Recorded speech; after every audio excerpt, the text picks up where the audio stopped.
Are these soldiers? Not until when I saw one with this wrapper that was wrapped on their head, I have to run and hide myself. In fact, they started chasing people, catching people, tied them by their back like this, putting them like in some of layers.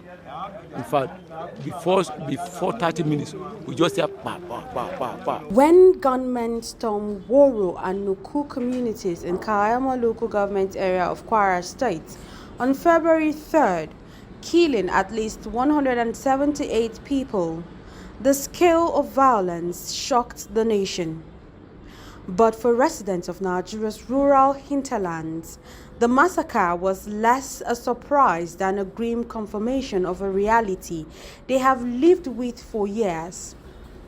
The slow abandonment of remote communities to armed groups.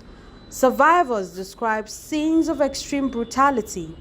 Victims were shot at close range, homes were set ablaze, and entire families were wiped out. Some bodies were discovered with hands tied, throats slit, and left in pools of blood along village paths. Others were burned alive inside their homes. The coordinated presence of the Lakurawa, the bandits, and other teaming criminals who poses a serious threat to Kwara State, especially that Kaiama local government, Bargu local government, by extension, Shanga down to Ingaski, as well as, to some extent, the link of that forest down to Kainji and Alawa communities or forests to some extent. Now, as far as I'm concerned, it is because of the government's inability to handle the situation as at when due that led to this carnage. I believe I must commend the security agencies for what they are doing, and also commend the government under the leadership of President Bola Ahmed Tinubu for the efforts they are making here and there. I cannot condemn them in totality in saying that they are not doing anything. But actually, there is a serious negligence from the government. When I say government, I'm referring to 3 tiers of government: the federal government, the state, and the local government. If I, Dr. Huza Jeso, who is a layman, not really a security personnel, but rather a security expert, can take the risk in moving around those locations, those geographical entities, and investigate and provide those informations, which I'm sure I have shared this information with every level of authority as far as the threat is concerned. Human rights organization Amnesty International condemned the attack as a vicious assault and said the killings exposed systemic neglect of rural communities by the Nigerian state. Warnings that went unheeded. What set the Kaiama Massacre apart is not only the scale of the killings, but the fact that they were forewarned.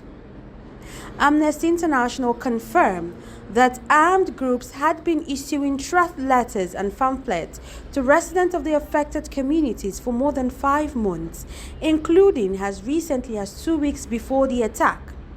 Security analysts who said the warnings point to a deeper intelligence failure. Some analysts who said the groups had already embedded themselves in the area. The attack was a culmination of a long campaign of intimidation and control. He repeatedly reported the presence of armed groups in parts of Kwara and Niger states over the past 5 years, including allegations that militants imposed and collected levies from local communities. While President Bola Tinubu attributed the attack to Boko Haram, we discovered that the dispute identifying the perpetrators as Lakurawa terrorists, a lesser-known armed group operating across forest corridors in north-central Nigeria. Lakurawa is the Nigerian localized version of the ISIS. A familiar pattern of violence in Kaiama is not an isolated incident. This mirrors a wider pattern of rural violence across north-central and northwestern Nigeria, where armed groups exploit forests, porous borders, and weak state presence. Just weeks earlier, terrorists attacked Kasuandaji in neighboring Niger State, killing more than 30 people and abducting women and children. Similar assaults have been recorded this year in Borgu, also in Niger State. Kaiama's location near the Kainji National Park, a vast forest reserve spanning more than 5,300 square kilometers, has made it particularly vulnerable.